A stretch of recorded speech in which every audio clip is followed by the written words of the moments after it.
திருவடி வணக்கம் ஐயா. வணக்கம். ஓம் சிவாய நம. திருச்சிற்றம்பலம். தென்னாடுடைய சிவனே போற்றி, எந்நாட்டவர்க்கும் இறைவா போற்றி, காவாய் கனகத்திரளே போற்றி, கைலை மலையானே போற்றி போற்றி, சாயா அன்பினை நாள்தோறும் தழுப்பவர் தாயே ஆகி வளர்த்தனை போற்றி. குருவே சரணம். அருள்மிகு உண்ணாமலை சமேத அண்ணாமலையார் திருவடிகள் போற்றி போற்றி, திருத்தணி முருகப்பெருமான் மலரடிகள் போற்றி போற்றி, அருள்மிகு சிவகாமி அம்பாள் சமேத அருள்ஜோதி நாதனே திருவடிகள் போற்றி போற்றி. அனைத்து அடியார்களுக்கும் திருவடி வணக்கம். குருவே சரணம். தெளிவு குருவின் திருமேனி காண்டல், தெளிவு குருவின் திருநாமம் செப்பல், தெளிவு குருவின் திருவார்த்தை கேட்டல், தெளிவு குரு ஒரு சிந்தித்தல் தானே, தெளிவு குரு ஒரு சிந்தித்தல் தானே. திருச்சிற்றம்பலம். வெற்றிவேல் முருகனுக்கு அரோகராம். இது விநாயகர் துதி. வாக்குண்டாம் நல்ல மனம் உண்டாம் மாமலரான், நோக்குண்டாம் மேனி நுடங்காது, போக்கொண்டு தொப்பார் திருமேனி, தும்பிக்கு யான் பாதம் தப்பாமல் சார்வார் தமக்கு. நால்வர் துதி. பொழியர்வோன் வெப்பொழித்த புகழியர்கோன் கழல் போற்றி, ஆழிமிசை கல்மிதப்பில் அணைந்த வீரான் அடி போற்றி, வாழி திரு நாவலோர் வன் தொண்டர் பதம் போற்றி, ஊழிமலி திருவாத ஊரர் திரு தாள் போற்றி. திருச்சிற்றம்பலம். நால்வர் பெருமக்கள் திருவடிகள் போற்றி போற்றி. ஐயா வாருங்கள் ஐயா, நீங்க ஆரம்பிக்கலாங்க ஐயா. சிவாய நம. திருச்சிற்றம்பலம். தில்லையம்பலம். தென்னாடுடைய சிவனே போற்றி, எந்நாட்டவர்க்கும் இறைவா போற்றி, வெற்றிவேல் முருகனுக்கு அரோகரா. சம்பந்த சரணாலயடிகள் திருவடிகள் போற்றி போற்றி, முக்கண்ணியுடன் அமர் முக்கண்ணப்பர் திருவடிகள் போற்றி போற்றி. திருச்சிற்றம்பலம். அடியார் பெருமக்கள் அனைவருக்கும் இனிய காலை வணக்கங்களை புலனாக்கிக் கொள்ளுவதிலே திருவடி வணக்கம் பிரேமாமா ஐயா. திருவடி வணக்கம். சிவாய நம. திருச்சிற்றம்பலம். மற்றற்ற மகிழ்ச்சி அடைகின்றேன். அன்பிற்குரிய பிரேமா அம்மா அவர்கள் தலப்பயணத்தை முடித்துக்கொண்டு நம் ஊர் வந்து நம்மிடையே ஒருங்கிணைந்து இருக்கின்றார்கள். அவர்களுடைய ஆசியும் அவர்களுடைய ஆசீர்வாதங்களும் நமக்கெல்லாம் நிறைந்து இருக்கக்கூடிய இந்த நேரத்திலே நாம் குமரகுருபரர் இயற்றிய கந்தர் கலிவெண்பாவை தொடர்ச்சியாக பார்க்கக்கூடிய வாய்ப்பை பெற்றிருக்கின்றோம். திருச்செந்தூரிலே பேசாமடந்தையாக இருந்த குழந்தை அடியெடுத்து பேசிய முதல் வார்த்தையினுடைய கோவையே கந்தர் கலிவெண்பாவாக இருக்கின்றது என்கின்ற செய்தியை நம்ம ஏற்கனவே நம்ம பார்த்திருக்கின்றோம், வியப்புற்று இருக்கின்றோம். ஒரு குழந்தை முதல்ல பேசுகின்ற பொழுதே பூமேவும் செங்கமல புத்தேளும் தேரறிய என்றல்லவா இறைவனை நினைந்து போற்றி பாடி துதித்திருக்கின்றது என்று நினைக்கின்ற பொழுது இதெல்லாம் இறைவனுடைய செயல். அருணகிரிநாதர் தன் உயிரை மாய்த்து கொள்ளுவதற்கு மலை மேலிருந்து விழுந்த பொழுது முருகப்பெருமான் தத்ரூபமாக காட்சியளித்து அவருக்கு புனர்ஜென்மம் கொடுத்தார், மறுவாழ்வு அளித்தார். என்னை பற்றி பாடு, முருகனை பற்றி பாடு என்று சொன்னவுடனே அவருடைய திருவாய் மலர்ந்து எழுந்த வார்த்தைகளும் வியப்புக்குரிய வார்த்தைகளாக முத்தை தருபத்தி திருநகை அத்தை கிரை சத்தி சரவண முத்தை கொருவித்து குருவரன் என போதும் என்று எவ்வளவு இந்த கடினமான பதங்கள் அருணகிரிநாதருடைய வாயிலே முருகப்பெருமானுடைய அருள் பெற்ற காரணத்தினாலே அது வந்திருக்கின்றது என்பதை நம்ம அறிந்து, இதெல்லாம் சரித்திரபூர்வமான நிகழ்ச்சிகள், உண்மையாக நடந்தேறிய நிகழ்ச்சிகள். இது கற்பனை காட்சிகள், கற்பனை எண்ணங்கள், கற்பனை சித்திரங்கள் அல்ல, உண்மையாகவே நடைபெற்ற காரியங்கள். அதனால்தான் அவன் அருளால்தான் அவன் தாளை வணங்க முடியும். அவன் அருள் பெற்றால்தான் இந்த மாதிரியான வியப்புக்குரிய சம்பவங்கள் எல்லாம் நடைபெறும் என்பதெல்லாம் தத்ரூபமான உண்மையாக விளங்குகின்றது. வயதிலும் அனுபவத்திலும் நாள்தோறும் நாம் முதிர்ச்சி அடைந்து கொண்டிருக்கின்ற இந்த பக்குவமான வயதில், பக்குவமான மனம் பெற்றிருக்கக்கூடிய இந்த தருணத்துல இந்த முருகப்பெருமான் இறைவன் அவனுடைய தோற்றமும் அவருடைய வெளிப்பாடும் அவருடைய பக்தி பரவசங்களும் அதை நம்முடைய மனக்கண் முன் வந்து அது ஒரு திரைப்படம் மாதிரி தோன்றுகின்ற இந்த காட்சிகள் எல்லாம் அனுபவபூர்வமாக உணர்கின்ற இந்த பக்குவ நேரம், பக்குவ வயது நமக்கெல்லாம் வந்திருக்கின்றது. அதனால்தான் இந்த மாதிரியான சத்சங்கங்களிலே நம்மை இணைத்து கொள்ளுவதற்கு நாம் வாய்ப்பை ஏற்படுத்தி கொண்டிருக்கின்றோம் என்பதை எல்லாம் தெரிவித்து, இன்றைக்கு குமரகுருபரர் கந்தர் கலிவெண்பாவிலே முருகப்பெருமானுடைய பெருமைகளை பலவாறாக பேசி நம்மை எல்லாம் மகிழ்வித்தார். அதன் பின்பு இரண்டாவது பகுதியாக முருகப்பெருமான கேசாதி பாத வருணனைய மிக அற்புதமாக கந்தர் கலிவெண்பாவிலே அந்த காட்சியை நாம் எல்லோரும் கண்டு கழித்தோம். இன்றைக்கு முருகப்பெருமானுடைய முகங்கள், அது 6 முகங்கள், சக்தி வாய்ந்த முகங்கள். சிவபெருமானுடைய அந்த நெற்றியிலே இருந்து வந்த ஒளிக்கீற்றுக்கள், 6 ஒளிக்கீற்றுக்கள் சரவண பொய்கையிலே அந்த படிமானமாகி அந்த ஒளிக்கீற்றுக்களை குழந்தைகள் வடிவம் பெற்று, அந்த குழந்தைகள் கார்த்திகை பெண்களுடைய தழுவலுக்கு உட்பட்டு அந்த நிகழ்ச்சிகளை எல்லாம் நாம் பார்க்கின்றோம். ஆகவே ஒளி பொருந்திய முகத்தை உடைய முருகப்பெருமான், அவர் 6 முகமும் 12 கரங்களும் கொண்டு பக்தர்களுக்கு அருள்பாலிக்கின்றார் என்கின்ற அந்த சிறப்பு காட்சியை இன்றைக்கு நம்ம பார்க்கக்கூடிய ஒரு அரும் பெரும் வாய்ப்பு நமக்கு இன்றைக்கு அமைந்திருக்கின்றது. 6 முகங்களை அவர் எப்படிப்பட்ட 6 திருமுகங்கள், அவைகள் புரிகின்ற சாதனைகள் என்ன என்ன என்பதையெல்லாம் 42வது பாடலிலிருந்து 47வது பாடல் வரை குமரகுருபரர் மிக அழகாக தெரிவிக்கின்றார். அந்த பாடல்களுடைய கருத்துக்களை, திரட்சியான கருத்துக்களை உங்கள் முன் முதல்ல நான் பதிவு செய்து விட்டால், அந்த பாடல்களுக்கு நம்ம சென்று சேர்கின்ற அந்த காலத்துல மிக எளிதாக அவைகளை விளங்கி கொள்ளலாம் என்கின்ற அந்த மனப்பான்மையுடன் அந்த 6 முகங்களை குமரகுருபரர் எவ்வாறு கூறுகின்றார் என்பதை பார்க்கின்றோம்.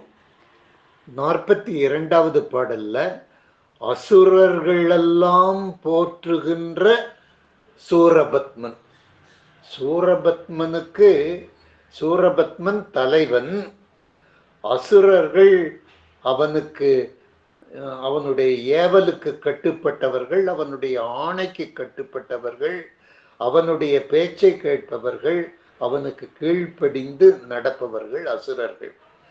அவர்களெல்லாம் அந்த அசுரர்கள் போற்றுகின்ற அந்த சூரனை வதம் செய்த முருகப்பெருமான். முருகப்பெருமான் சூரனை வதம் செய்தார். சூரனோடு சேர்த்து பகைவர்கள் அனைவர்களையும் வதம் செய்தார், கொன்று குவித்தார். அந்த முகம் அது வெற்றி முகம், அது வீரமுகம்.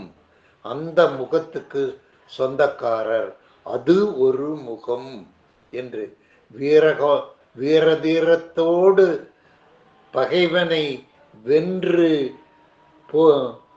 போர் களத்திலே வெற்றி வாகை சூடிய அந்த முகத்தை நமக்கு குமரகுருபரர் முதல் காட்சியாக காட்டுகின்றார். இரண்டாவதாக, நம்முடைய மானிடர்கள் அவர்கள் உயிர்களுடன் ஊசலாடி கொண்டிருக்கின்றார்கள். உயிர் இருந்துன்னா தான் அந்த மானிட வாழ்வு. அந்த மானிட வாழ்விலே தவழ்ந்து கொண்டிருக்கக்கூடிய, உழன்று கொண்டிருக்கக்கூடிய இந்த உயிர்கள் முன்வினை காரணமாக, முன்வினைனா சஞ்சித வினை, அந்த சஞ்சித வினை அல்லது அவர்களுடைய ஊழ்வினை காரணமாக அவர்கள் வாழ்க்கையிலே தொல்லைகளை அனுபவித்து வருகிறார்கள், துன்பங்களை அனுபவித்து வருகின்றார்கள். அவர்களுக்கு துன்பங்களை போக்குகின்றார் முருகப்பெருமான். அவர்களுடைய தொல்லைகளை போக்குகின்றார். அத்துன்பங்கள் போக்கி அழியாத இன்ப வாழ்வை நல்குகின்ற முகம் முருகப்பெருமானுடைய இரண்டாவது முகமாக இருக்கின்றது. அந்த முகத்தை பாருங்கள். மலர்ந்த தாமரை மலர் போல விரிந்த முகமாக இருக்கின்றது. அது தாமரை எப்படி சிவப்பு நிறமாக பளீரென்று தோற்றமளிக்கின்றதோ அதை போல முருகப்பெருமானுடைய முகமும் மலர்ந்து மலர்ச்சியாக சிரித்த முகத்துடன், உன்னுடைய வினை களைந்தது, உன்னுடைய வினை வேர் அருந்தது, நீ புத்துயிர் பெறுகின்றாய், புது வாழ்வு பெறுகின்றாய், இனி நீ வாழப்போகின்ற அந்த வாழ்க்கை மலர்ச்சியான வாழ்க்கை, மகிழ்வான வாழ்க்கை என்று சொல்லக்கூடிய முகமாக முருகப்பெருமான் இரண்டாவது முகத்தை கந்தர் கலிவெண்பாவிலே பார்க்கின்றோம். மூன்றாவது செய்தியாக, கல்வி அறிவிலே தேர்ந்த பெருமக்கள் அன்றாடம் புதிய புதிய செய்திகளை எல்லாம் கற்க வேண்டும் என்று ஆர்வப்படுகின்ற அறிஞர் பெருமக்கள். அவர்கள் ஆராய்ச்சியோடு இருக்கின்றார்கள். அவர்கள் வேத பாராயணம் செய்கின்றார்கள். வேதத்தினுடைய கருத்துக்களை எல்லாம் தங்களுடைய சொந்த கருத்துக்களாக, கடின பதங்களை எல்லாம் எளிமையாக்கி அவர்களுடைய மனதிற்குள்ளே பதித்து கொள்ளுகின்ற வண்ணம் இருக்கின்ற வகையிலே அவர்கள் முயற்சி செய்கின்றார்கள்.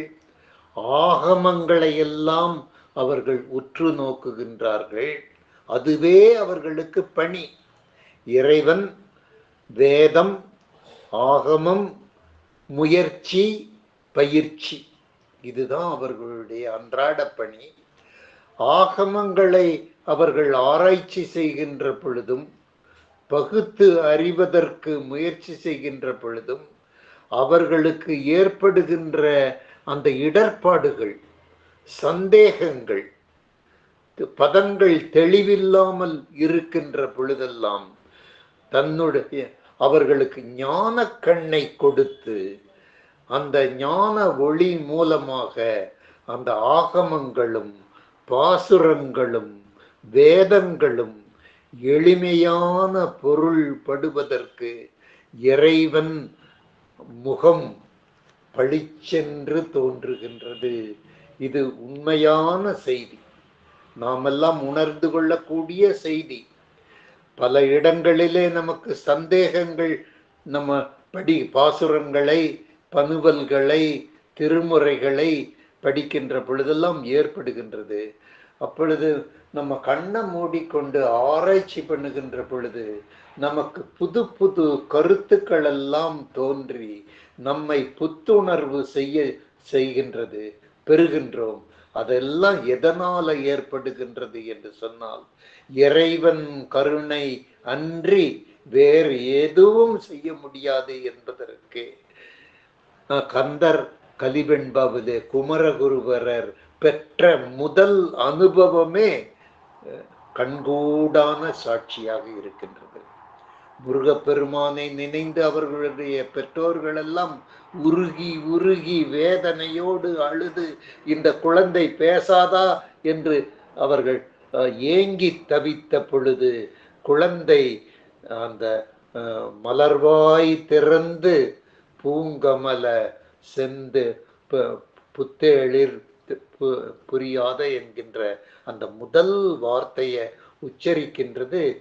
இறைவனுடைய அனுகிரகம் இல்லாம எதுவுமே நடைபெறாது என்பதைத்தான் இந்த மூன்றாவது செய்தியாக குமரகுருபரர் சொல்லுகின்றார். ஆராய்ச்சியாளர்களும் அறிஞர்களும் ஆன்மீகவாதிகளும் வேதங்களை படிக்கின்ற பொழுதும் பக்தி பனுவல்களை படிக்கின்ற பொழுதும் அவர்களுக்கு ஏற்படுகின்ற சந்தேகங்களை எல்லாம் நீக்கி தெளிவு பெற செய்கின்ற அந்த முகம், ஒரு முகம், தாமரை போன்ற மலர்ச்சி பெற்ற அந்த முகம் மூன்றாவது முகமாக இருக்கின்றது என்று காட்டுகின்றார்.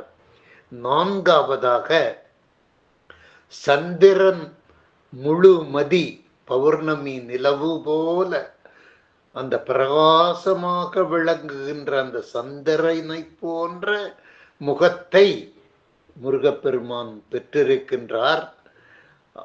அந்த சமயத்திலே அவரை ஆசையுடன் தன்னை அணைக்க வேண்டும் என்று வருகின்ற அவருடைய வள்ளியம்மை, தினப்பலம் காத்து கொண்டிருக்கக்கூடிய முருகப்பெருமானுடைய அன்பிற்குரிய காதலியாக விளங்குகின்ற அந்த வள்ளியை சந்திப்பதற்கு பெற்றிருக்கக்கூடிய அந்த நிலவு ஒளி போன்ற முகம், வள்ளியை மட்டும் அந்த முகத்தோடு அவர் சந்திக்கவில்லை, பூங்கொடி போன்ற தெய்வ நாயகிக்கும் முருகப்பெருமான் காட்சியளிப்பதாக குமரகுருபரர் சொல்லி, அது நான்காவது முகமாக சந்திரனை போல ஒரு ஒளி பொருந்திய முகத்தோடு வந்து தன்னுடைய காதலியாகிய வள்ளியம்மையும் மனைவியாகிய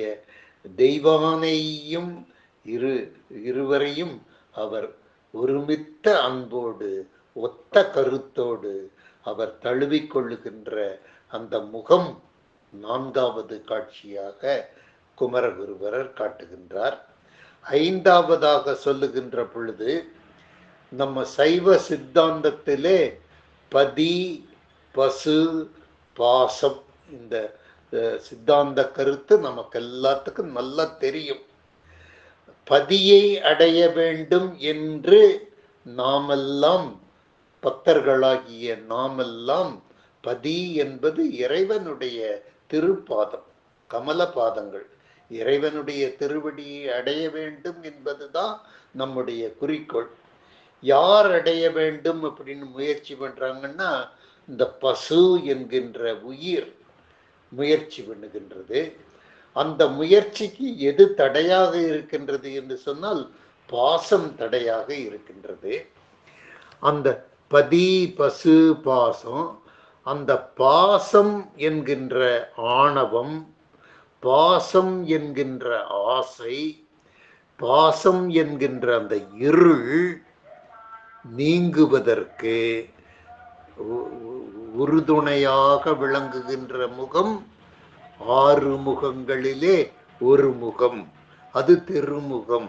அதுதான் முருகப்பெருமானின் அருள்முகம் என்று இந்த இடத்திலே காட்டுகின்றார். பாச இருளை நீக்கி நம்மை ஒளி பொருந்தியவர்களாக ஆக்குவதற்கும், பசுவாகிய நாம் பதியாகிய இறைவனை அடைவதற்கு, இந்த இருளாகிய மலத்தை போக்குவதற்கு நமக்கு உதவி புரிகின்ற முகம் முருகப்பெருமானுடைய முகமாக இருக்கின்றது என்று காட்டுகின்றார். இறுதியாக குமரகுருபரர் சொல்லுகின்றார், தாமரை போன்ற திருமுகத்தை பெற்று விரும்பியவர்களுக்கெல்லாம் விரும்பியவைகளையெல்லாம் விரும்பிய நேரத்திலே கொடுக்கக்கூடிய ஆற்றல் பெற்ற முகத்தோடு முருகப்பெருமான் அருள் பாலிக்கின்றார், தோன்றுகின்றார், நம்முன் காட்சியளிக்கின்றார். இதுதான் 6 முகங்கள் என்று குமரகுருபரர் வரிசைப்படுத்தி காட்டியிருக்கின்றார் என்கின்ற செய்தியை உங்களிடத்திலே பதிவாக்கி, இப்பொழுது நம்ம குமரகுருபரர் அருளிய கந்தர் கலிவெண்பாவிலே 42வது கண்ணியை நம்ம பார்ப்போம்.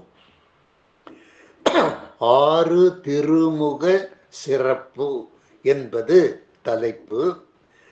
அதில் 42வது கண்ணியிலே வெவ்வசுரர் போற்றிசைக்கும் வெஞ்சூரனை தடிந்து தெவ்வருவுயிர் சிந்தும் திருமுகமும். இதுதான் முருகப்பெருமானுடைய முகம். வெவ்வசுரர், வெவ்வசுரர் அப்படின்னு சொன்னோம்னா வில்லை எப்பொழுதும் தங்களுடைய தோள்களிலே தாங்கிக் கொண்டு எப்பொழுதும் தயார் நிலையில, யார் எப்ப பகைவர்கள் வருவார்கள், தன்னுடைய தலைவனுக்கு ஆபத்து நேர்ந்துவிடும் என்று எந்நேரமும் வில்லோடு காட்சி அளிக்கக்கூடிய அசுரர்கள், அவர்கள் போற்றிசைக்கும், அவர்கள் போற்றி புகழ் பாடும், அவர்கள் போற்றி துதிக்கின்ற அந்த தலைவன், அவன்தான் வெஞ்சூரன், கடும் குணம் கொண்ட அந்த சூரன்.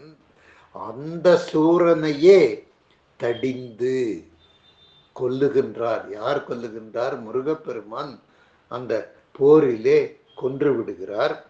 வெவ்வசுரர் போற்றிசைக்கும் வெஞ்சூரனை தடிந்து தெவ்வருவுயிர் சிந்தும்.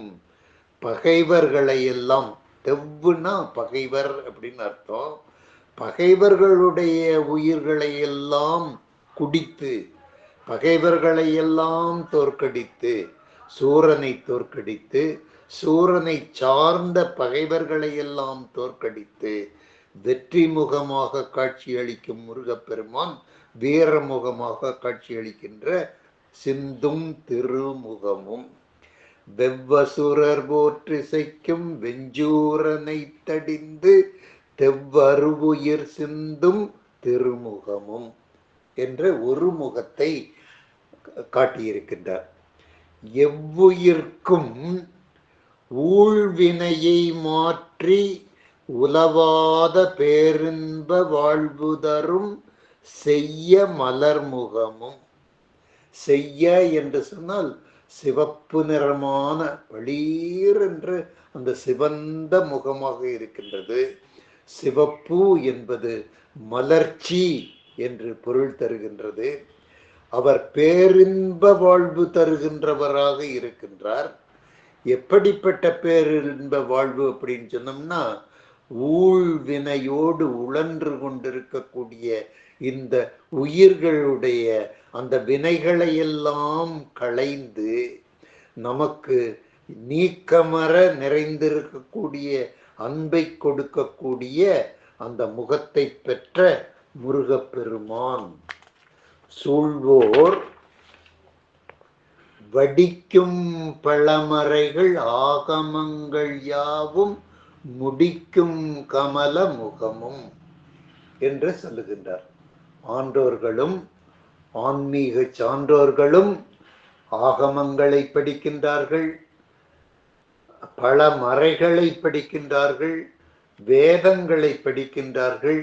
அப்பொழுதெல்லாம் அவர்களுக்கு விளங்கிக் கொள்ள முடியாத அளவிற்கு அவைகள் கடினமான கருத்துக்களை பெற்றிருக்கின்ற பொழுது தெளிவு பெற மாட்டேனா, இந்த கருத்துக்கு விளக்கம் எனக்கு கிடைக்காமல் போய்விடுமா என்று அவர்கள் ஏங்கி தவிக்கின்ற பொழுது நான் இருக்கின்றேன் என்று முடிப்பதற்கு வருகின்றார்.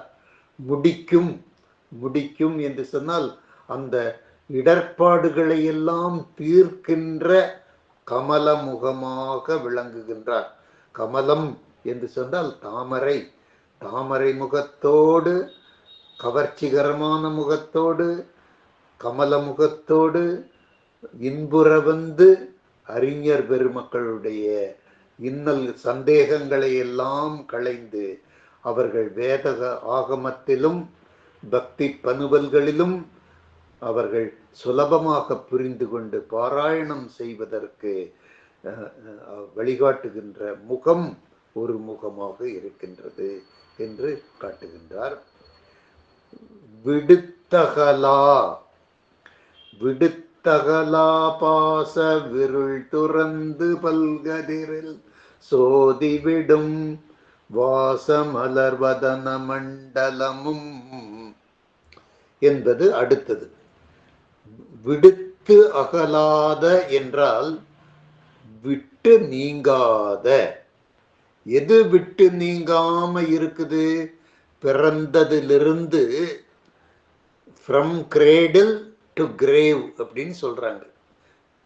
பிறப்பிலிருந்து இறப்பு வரைக்கும் நீங்காமல் நம் உயிரோடு நிலை பெற்றிருக்கக்கூடிய மலங்கள், அதுதான் பாச வினைகள். அதான் விட்டு நீங்காத என்று சொல்லி இருக்கின்றார். அதற்கு குமரகுருபரர் உபயோகப்படுத்தி இருக்கக்கூடிய பதம் மிக அற்புதமான பதம். விடுத்து அகலாத. விடுத்து அகலாத பாச இருள் துறந்து. அந்த பாச இருள் நம்மிடத்திலிருந்து முற்றிலுமாக அகன்று நம்ம இறைவனுடைய திருவடிகளே சரணம் என்று முழு மனதோடு ஈடுபடுவதற்கு, அந்த முழு மனதோடு ஈடுபடுகின்ற பொழுதுதான் நம்மை மறந்து நமக்கு ஆனந்த கண்ணீரோடு அந்த பரவசமாக பெருமானை தரிசிக்கின்ற அந்த பாக்கியம் கிடைக்கின்றது. அந்த பாக்கியத்தை நமக்கெல்லாம் அருளுகின்றவர் முருகப்பெருமான். பாச இருள் துறந்து பல்கதிரில் சோதிவிடும் வாசமலர் வதன மண்டலம் என்று சொல்லுகிறார். வதன மண்டலம் அப்படின்னு சொன்னா வட்ட வடிவாக இருக்கக்கூடிய முகம். அது எப்படி இருக்கின்றது என்று சொன்னால் வாச மலர் போல மனம் வீசுகின்றதாக இருக்கின்றது.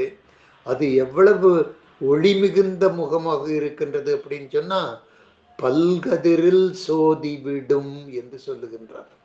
எப்படி சூரிய ஒளிர்கற்று வந்து நமக்கு பிரகாசமாக வீசுகின்றதோ அடிக்கின்றதோ அதை போல முருகப்பெருமானுடைய முகமும் வீசு கதிர் போன்று, விரிகதிர் மலர் போன்று, மனம் பரப்பும் மலர் போன்ற மலர் போன்ற முகமாக இருந்து நம்முடைய இருளையெல்லாம் களைகின்ற முகமாக இருக்கின்றது.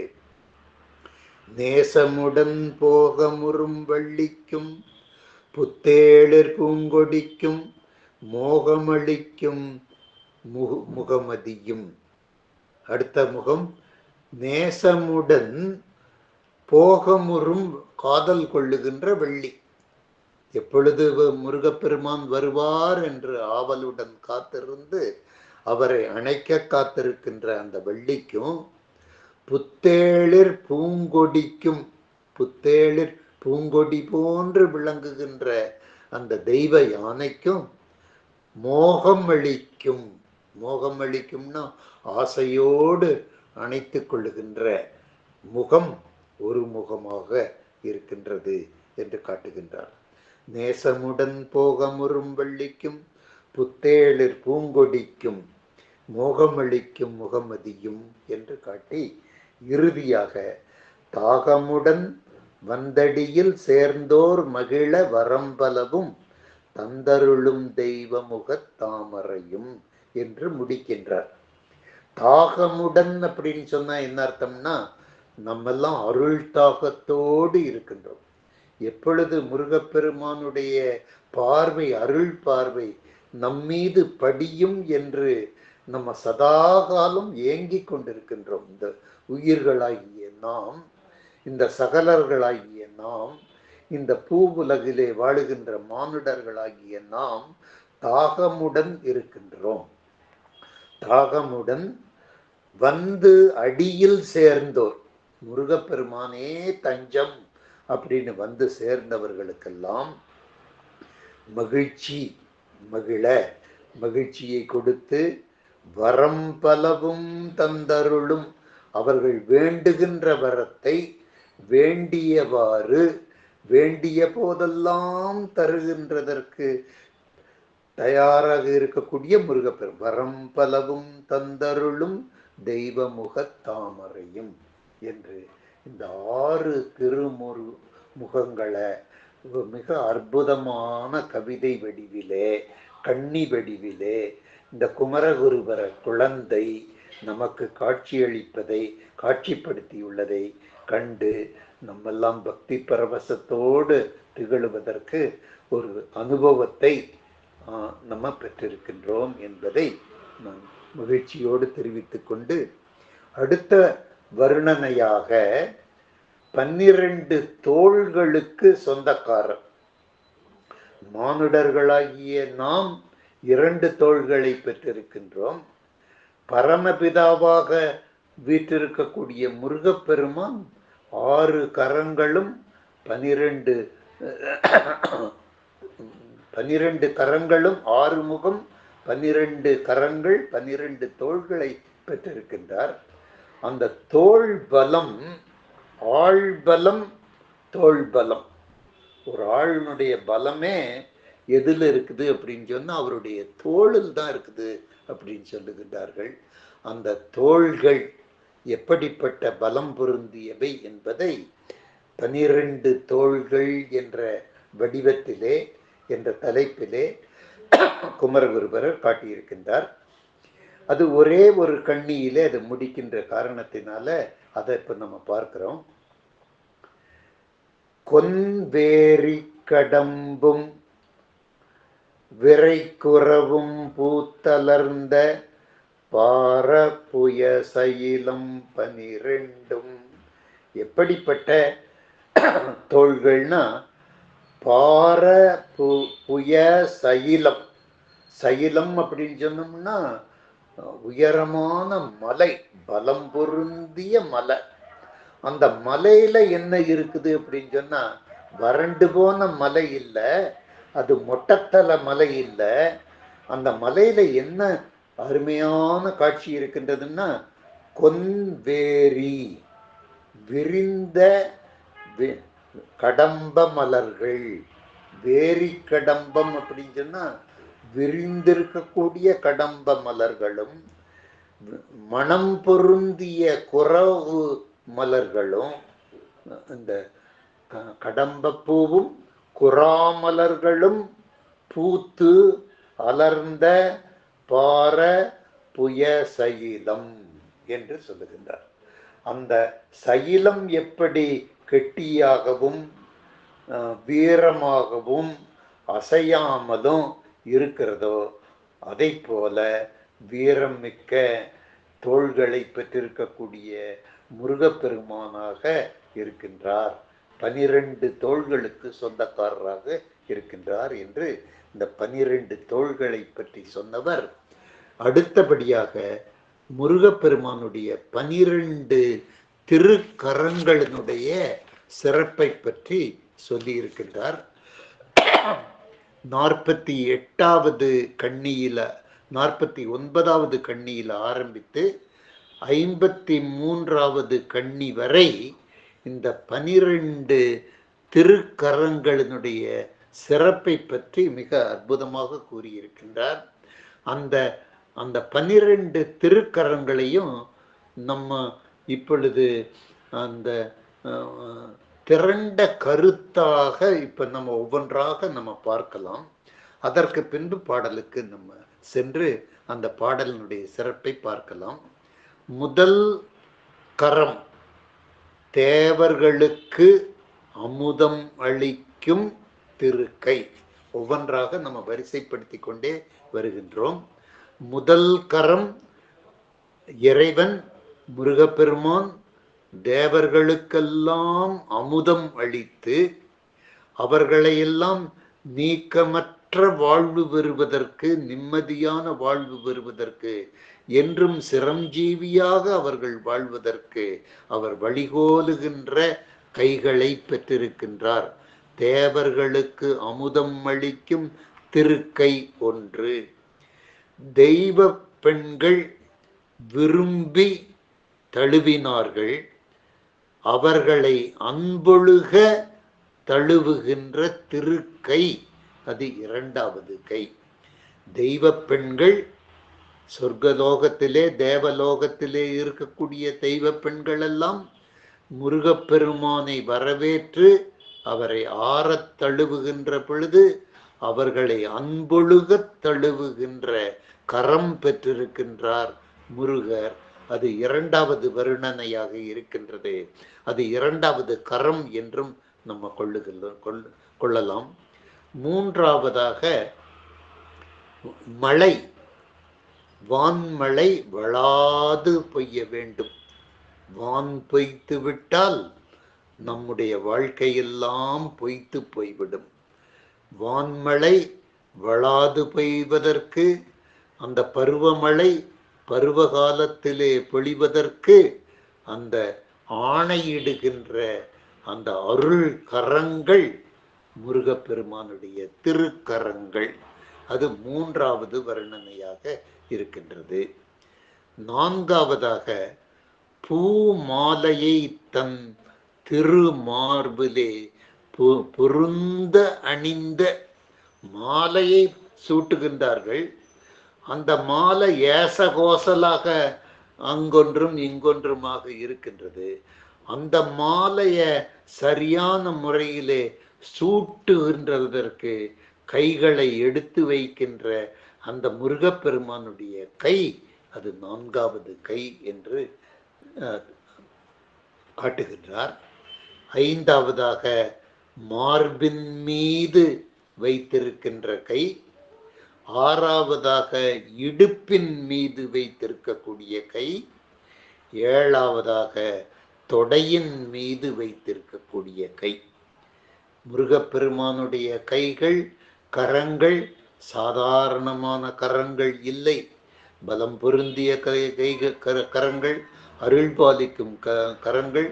அது எங்கு இருந்தாலும் அந்த சக்தி வாய்ந்த கரங்கள் மார்பின் மீது இருந்தாலும், இடுப்பின் மீது இருந்தாலும், தொடையின் மீது இருந்தாலும் அந்த கைகள் அன்பு கரங்கள், ஆரவாரிக்கும் கரங்கள் என்று 7 வகையான வர்ணனையை கொடுத்து 8வது வர்ணனையாக வீர வளைகளை அணிந்து கொண்டிருக்கக்கூடிய திருக்கை.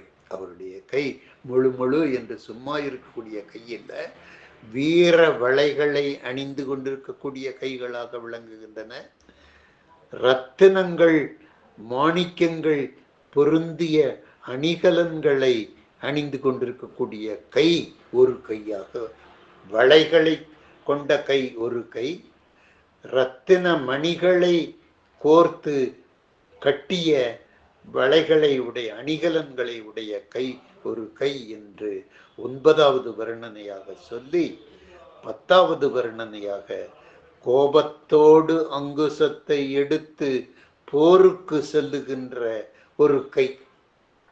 பகைவன் சூரபத்மன், அசுரர்கள் அவர்களை எல்லாம் வென்று இந்த மானுடர்களுக்கும் தேவர்களுக்கும் மறுஜென்மம் அளிக்க வேண்டும் என்கின்ற காரணத்திற்காக கோபத்தோடு அங்குசத்தை எடுத்துக்கொண்டு போருக்கு செல்லுகின்ற அந்த கை 10வது வர்ணனையாக காட்டி, 11வதாக தன்னுடைய பாதுகாப்புக்காக அதிரும் கேடகத்தை சுழற்றுகின்ற கை ஒரு கை என்று 11வது வர்ணனையை சொல்லி, இறுதியாக ஒளி வீசுகின்ற வாளினை அசைத்திருக்கும் திருக்கை என்று இந்த 12 கைகளுக்கு சொந்தக்காரராக விளங்கி உலக உயிர்களை எல்லாம் ரட்சிப்பதற்காக 12 கரங்களோடு காட்சியளிக்கக்கூடிய முருகப்பெருமான் என்று குமரகுருபரர் வர்ணித்து காட்டியிருக்கின்றார்.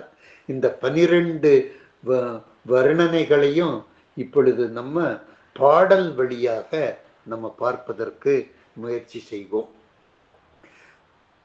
பாடல் 49 12 திருக்கரங்களின் சிறப்பு. தேவர்க்கு ஆரமுதம் தேவர்க்கு உதவும் திருக்கரமும். ஆரமுதத்தை கொடுத்து தேவர்களெல்லாம் புனர்ஜென்மம் பெறுவதற்கு உதவுகின்ற திருக்கரம் ஒரு கரம். சூர்மகளிர் மேவ குளைந்தணைந்த மென்கரமும். தேவ மகளிர்களெல்லாம் முருகப்பெருமானை வரவேற்று அவர்கள் அன்போடு குழைந்து அணைந்து அவரை அணைத்து கொண்ட போது அவர்களுக்கு அன்பு பாராட்டிய கரம், அவர்களை அணைத்து கொண்ட கரம், அது 2வது கரமாக இருக்கின்றது. இப்பொழுது தேவர்க்கு உதவும் ஆரமுதம் தேவர்க்கு உதவும் திருக்கரமும் சூர்மகளிர் மேவ குளைந்தணைந்த மென்கரமும் 2. 3வதாக ஓவாது மாறி பொழிந்த மலர்கரமும். ஓவாதுன்னா குறையாது. பருவத்திலே எப்பொழுதெல்லாம் மழை தேவைப்படுகின்றதோ மானிடர்களுக்கு அப்பொழுதெல்லாம் மழையை பொழிந்து அவர்கள் மனத்தை மகிழ்விக்கக்கூடிய அந்த கரம். ஓவாது மாறி, மாறின மழை, மழை பொழிந்த மலர்கரமும். பூந்தொடையல் சேர அணிந்த திருக்கரமும். பூந்தொடையல்னா பூக்களான மாலையினை தன்னுடைய திருமேனியிலே பொருந்துகின்றபடி அமைத்த திருக்கரமும். பூந்தொடையல் சேர அணிந்த, மார்பிலே சூடியிருக்கக்கூடிய அந்த மாலையை ஒழுங்குபடுத்தி அதை ஒழுங்காக போட்டுக்கொண்டிருக்கக்கூடிய கரம் ஒரு கரம். பூந்தொடையல் சேர அணிந்த திருக்கரமும். மொய்த்த வைத்த சரதலமும் வாம மருங்கிற்கரமும் உய்த்த குரங்கில் ஒரு கரமும். இந்த 3 கைகளை இந்த 51வது கண்ணியிலே காட்டியிருக்கின்றார். வைத்த சரதலம்னா மார்பு, சரதலம்னா மார்புல வைத்திருக்கக்கூடிய கை ஒரு கை. வாம மருங்கில் அப்படின்னு சொன்னா இடப்பக்கத்துல அந்த இடுப்புல வைத்திருக்கக்கூடிய கை ஒரு கை. 3வதாக உய்த்த குரங்கில், குரங்கில்னா தொடை, தொடையில ஒரு கையும் என்று இந்த 3 வர்ணனைகளை ஒரே கண்ணியிலே திருமார்பின் மீது வைத்திருக்கக்கூடிய ஒரு கை, இடுப்பின் பக்கம் வைத்திருக்கக்கூடிய கை ஒரு கை, தொடையின் மீது வைத்திருக்கக்கூடிய திருக்கை ஒரு கை என்று காட்டி, அடுத்தபடியாக மொய்த்த சிறு துடி சேர். சிறு துடினா வீர வளை, வளைகள், வளைகளையெல்லாம் வளையல்களையெல்லாம் அணிந்து கொண்டிருக்கக்கூடிய கை. சிறு துடி சேர். மையும் அணி, மையும் அணி என்றால் அந்த ரத்தனங்கள் பொருந்திய மாமணிகளை கோர்த்து கட்டிய கை ஒன்று, வளையோடு இருக்கக்கூடிய கையும், இரத்தினங்களெல்லாம் சேர்ந்து மணியாக கோர்த்து சேர்த்திருக்கக்கூடிய கையும், சிறுதுடி சேர் மையும் அணி சேர்ந்த தடங்கதையும், கருவு சமரங்கு சேர் கையும். அது கருவுன கோபத்தோடு போர்க்கோலம் கொண்டு அங்குசத்தை எடுத்துக்கொண்டு போருக்கு தயாராகக்கூடிய கையும் என்று பொருள்படுகின்றது. அப்ப இந்த கண்ணியிலும் 3 வகையான கைகளை காட்டியிருக்கின்றார்.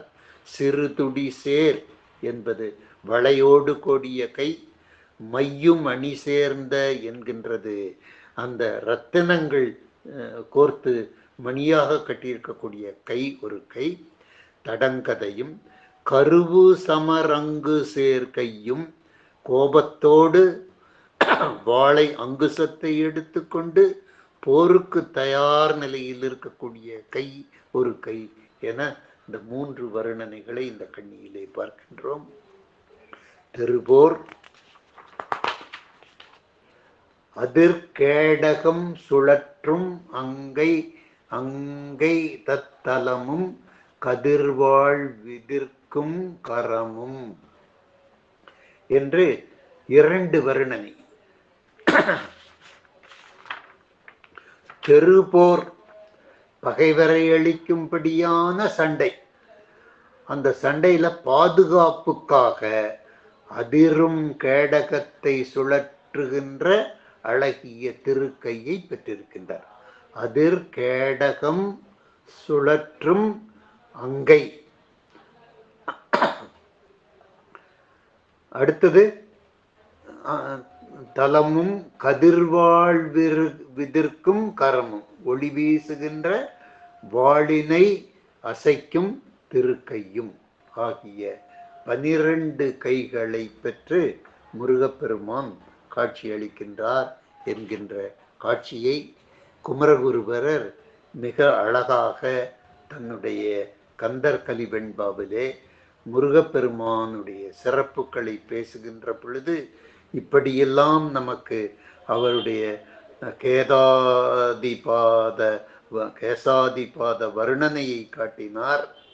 6 திருமுகங்களை காட்டினார், 12 தோள்களை காட்டினார், 12 கைகளுடைய சிறப்புகளை காட்டி நம்மை எல்லாம் இந்த நெடுந்தூர பயணத்திலே படிப்படியாக வழிநடத்தி கொண்டே சென்றிருக்கின்றார்.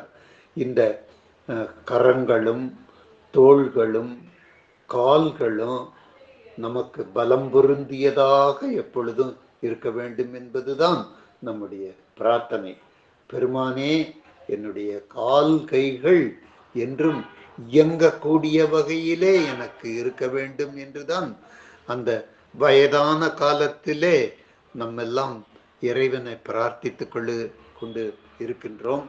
அப்படி பிரார்த்தனை செய்கின்ற நமக்கு இந்த கந்தர் கலிவெண்பா பாடல்கள் நமக்கு உற்ற துணையாக வந்து கை கொடுக்கும் என்பதில் ஆழ்ந்த நம்பிக்கை உடையவர்களாக நம்ம இருக்கின்றோம். முருகப்பெருமானுடைய திருமுகங்களை நம்ம வர்ணனையோடு படிக்கின்ற பொழுதும், அவர்களுடைய வீரம் மிக்க மலை போன்று காட்சியளிக்கக்கூடிய அந்த தோள்களினுடைய சிறப்பை பற்றி படிக்கின்ற பொழுதும், ஆற்றல் மிகுந்த அருள் மிகுந்த கரங்களை பற்றி படிக்கின்ற பொழுதும் நமக்கு நம்முடைய கரங்கள் வலுப்பெறும், நம்முடைய தோள்கள் வலுப்பெறும், நம்முடைய முகம் பொலிவு பெறும். கண்டிப்பாக நம்முடைய முகம் பொலிவு பெறும். அதற்காகத்தான் இந்த பயிற்சியை நாம் மேற்கொள்ளுகின்றோமே ஒழிய நமக்கு வீணான பொழுத போகல, அதுக்காக நம்ம உட்கார்ந்துட்டு இருக்கிறோம், இதை 1 மணி நேரம் நம்ம படிக்கிறோம் கேட்கிறோம் அப்படிங்கிறது அது உண்மை அல்ல என்கின்ற கருத்தை ஆணித்தரமாக அன்பர் பெருமக்களுடைய மனசுல நான் பதிவு செய்து கொள்வதற்கு விரும்புகின்றேன்.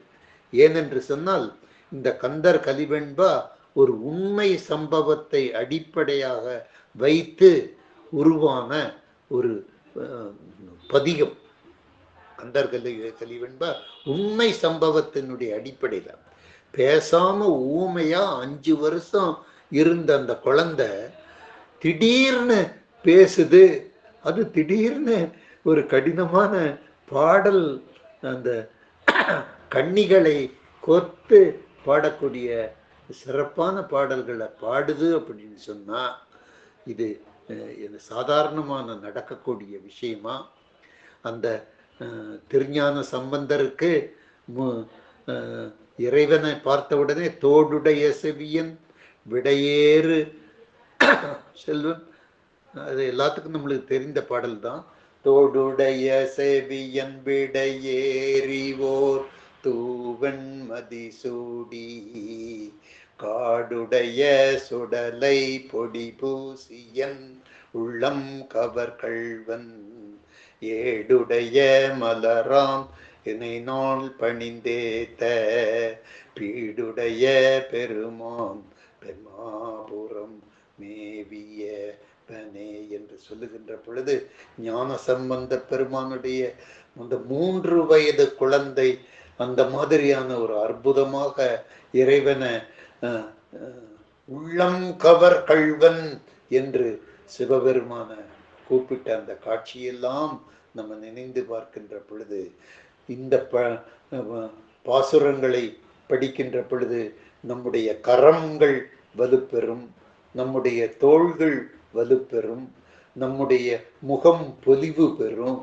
நம்ம ஆற்றல் மிகுந்த காரியங்களை எல்லாம் சக்தியோடு நாம் செய்வதற்கு இந்த உடல் சக்தி குறைந்த இந்த காலத்துல நமக்கு முருகப்பெருமானுடைய இந்த கந்தர் கலிவெண்பானுடைய பாடல்களை படிக்கின்ற பொழுது ஒரு புது சக்தி, ஒரு புது தென்பு, ஒரு புத்து உணர்வு தோன்றி நம்ம புது மனிதர்களாக சமுதாயத்தில் விளங்குவோம்.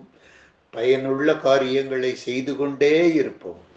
ஆன்மீக பணி, சமுதாய பணி, நம்முடைய குழந்தைகளுக்கு உற்ற பணி அனைத்தையும் செய்வதற்கு பெருமான் துணை இருக்கின்றார் என்கின்ற அந்த பக்க பலத்தோடு 12 கரங்களோடு அவர் காட்சியளிக்கின்றார், 6 திருமுகங்களோடு அவர் காட்சியளிக்கின்றார், வலிமை மிகுந்த தோள்களை நமக்காக அவர் அளிக்கின்றார் என்கின்ற அந்த நம்பிக்கை, அந்த எண்ணம், திடமான எண்ணத்தோடு நம்ம செயல்படுவோம், நம்ம தொடர்ந்து பயணிப்போம் என்கின்ற நல்ல வார்த்தைகளை எல்லாம் இந்த நேரத்திலே உங்கள் முன் பதிவு செய்து, இங்கே கூடியிருக்கக்கூடிய அன்பர் பெருமக்கள் எல்லாம் ஆத்ம திருப்தியாக ஆத்மார்த்தமாக இந்த கருத்துக்களை எல்லாம் உள்வாங்கி இவைகளை எல்லாம், இந்த பனுவல்களை எல்லாம் நம்ம அன்றாடம் பாராயணத்தில் நம்ம சேர்த்து கொண்டோம் என்று சொன்னால் நமக்கு நம்முடைய காரியங்கள் கண்டிப்பாக சித்தி பெறும் என்கின்ற இந்த கருத்துக்களை எல்லாம் புலனாக்கி பிரேமா அம்மா அவர்களுக்கு மீண்டும் ஒரு முறை நம்முடைய உங்கள் சார்பாகவும் என் சார்பாகவும் ஒட்டுமொத்தமான வணக்கத்தை கூறி அவர்கள் வெற்றிகரமாக தலப்பயணத்தை முடித்து வந்திருக்கின்றார்கள். நம்மோடு இன்று இணைந்திருக்கின்றார்கள், என்றும் இணைந்திருப்பார்கள் என்கின்ற சொல்லி இந்த அமர்வை நான் நிறைவு செய்கின்றேன். நன்றி, வணக்கம். சிவாய திருவடி வணக்கம். சாந்தாம்மா, உங்களுடைய கருத்து சொல்லுங்கம்மா. சாந்தாம்மா. திருவடி வணக்கம் ஐயா. திருவடி வணக்கம் அம்மா. 20ஆம் தேதி வகுப்புல ஐயா ஆரம்பிச்சது ஐயன் தாயின் அன்போடு எல்லா உயிர்களிடத்தும் பாகுபாடற்ற அன்பை காட்டுபவர். இந்த குமரகுருபரர் ஐயனை வர்ணனை செஞ்சது கேசாதி பாதம் முதல் நம்மளுக்கு திருவாய் வரைக்கும் நம்மளுக்கு 20ஆம் தேதி வர்ணனையை சொல்லி முடிச்சிருந்தார். நவர்த்தன கிரீடம், பிறை சூடிய நெற்றியில திருநீறு பட்டையில நடுவுல பூ போன்ற மலர்ந்த மொட்டு போல அந்த பொட்டு இருந்ததுன்னா அந்த வர்ணனையெல்லாம் ரொம்பவே அழகா எடுத்து சொல்லியிருந்தாரு நம்மளுக்கு. இன்னைக்கு 5 முகங்கள் 6 முகங்களோட ஒவ்வொரு முகத்துக்கும் ஒவ்வொரு வர்ணனை, ஒவ்வொரு விதமான வர்ணனை சொல்லியிருந்தார். முதல் வர்ணனை சோரனை வதம் செய்த வெற்றி முகம், அது வீரமுகம், ஒளி பொருந்திய முகம்.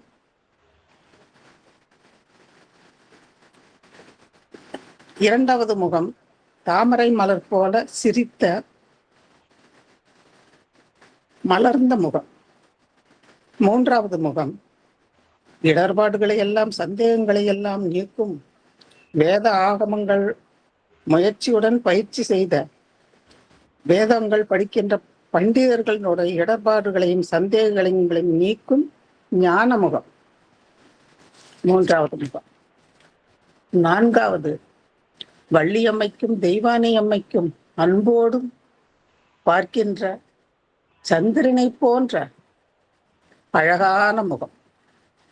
ஐந்தாவது பதி பசு பாசம், இந்த பதியை அடைய, பதியை நினைந்து பசுவை அடைய தடையாக இருக்கின்ற பாசத்தை நீக்கி, இருளை நீக்கி அருள் கொடுக்கும் அழகான முகம்.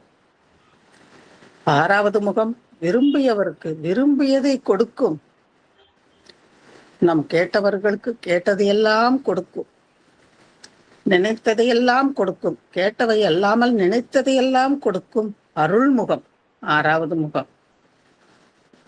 எவ்வளவு அழகாக ஆசிரியர் சொல்றத நம்மளுக்கு அப்படியே வாழைப்பழத்தை தோல் உரிச்சு ஐயா கொடுத்தாருன்னு நினைக்க ரொம்ப சந்தோஷமா இருக்குதுங்க. ஒவ்வொரு முகத்தையும் ஒவ்வொரு ஒரு அவர் சொல்லும் போது அந்த நம்மளுக்கு அந்த மனக்கண் முன்னால 20ஆம் தேதியிலிருந்து இன்னைய வரைக்குமே நம்மளுக்கு அந்த மனக்கண் முன்னால ஐயனை கொண்டு வந்து அவர் நிறுத்திடுறாரு.